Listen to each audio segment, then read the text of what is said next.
some of the best records that I heard him make were these records that he made on the Stinson label with Cisco Houston and Sonny Terry. And I don't know if Leadbelly was on there or not. I heard Leadbelly too, actually. I learned a bunch of his stuff and learned how to play like that.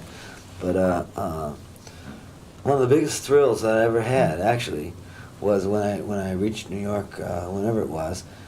I got to play with Cisco Houston. No, I didn't. I don't know if I actually got. Yeah, I did get to play with him at a party or something. And but I used to watch him. He used to play at Folk City, nightclub Folk City.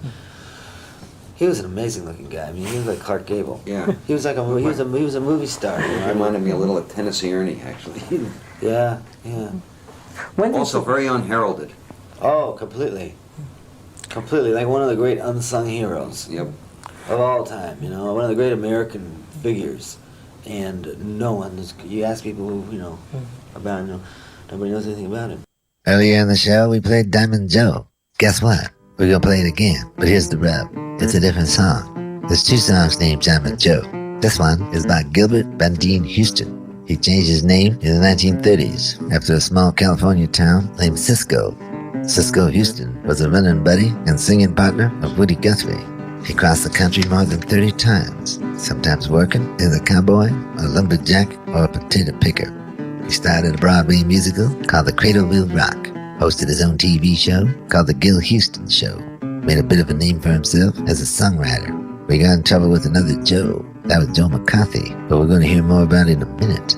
There's no documentation to show that Cisco's radio show was canceled due to a blacklist, but everybody knew the network didn't like his lefty views, and they gave him the boot. Cisco was undeterred. He returned to California and played music. It was a popular attraction and would have had a long career, but in 1961, he passed away. Let's listen to Cisco and Diamond Joe. There is a man you'll hear about most every place you go, and his holdings are in Texas, and his name is Diamond Joe. Well, he carries all his money in his diamond-studded jaw, and he never was much bothered by the process of the law. Well, I hired the Diamond Joe, boys, I did offer him my hand, and he gave me a string of horses so old they could not stand. Well, I like to die to hunger, 'cause he did mistreat me so. I never earned $1 in the pay of Diamond Joe. Well, his bread it was corn dodger, and his meat I could not chaw, and he drove me near distracted with the wagging of his jaw.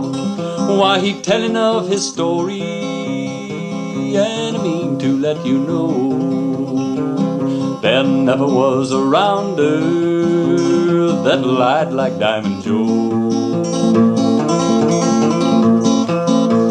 Well, I tried 3 times to quit him, boys, but he did argue so that I still am punching cattle in the pay of Diamond Joe. And when I'm called to heaven, last thing before I go, give my blankets to my buddies and give the fleas to Diamond Joe. That was Diamond Joe by Cisco Houston. Some Joes will be remembered for good, and some will be remembered for not doing good. One Joe that grabbed the headlines and led us into a dark episode in American history. Joseph McCarthy was born in Grand Chute, Wisconsin in 1909. He dropped out of school at age 14, finally made up his classes, and after a couple of failed attempts, became the junior senator from Wisconsin. His early record was unimpressive, but starting in 1949, with the Cold War in everyone's minds, McCarthy found a cause. In Wheeling, West Virginia, he made the first of a series that had a list of known communists. Never produced any hard evidence, but he ruined people's lives. He relied on accusation, slander, and innuendo. Even today, we call that kind of mudslinging McCarthyism. In 1954, they started televising McCarthy's hearings. It was only a matter of time before the unblinking eye of television caused McCarthy to reveal himself as the fraud he was. In December 1954, the Senate voted to censor him.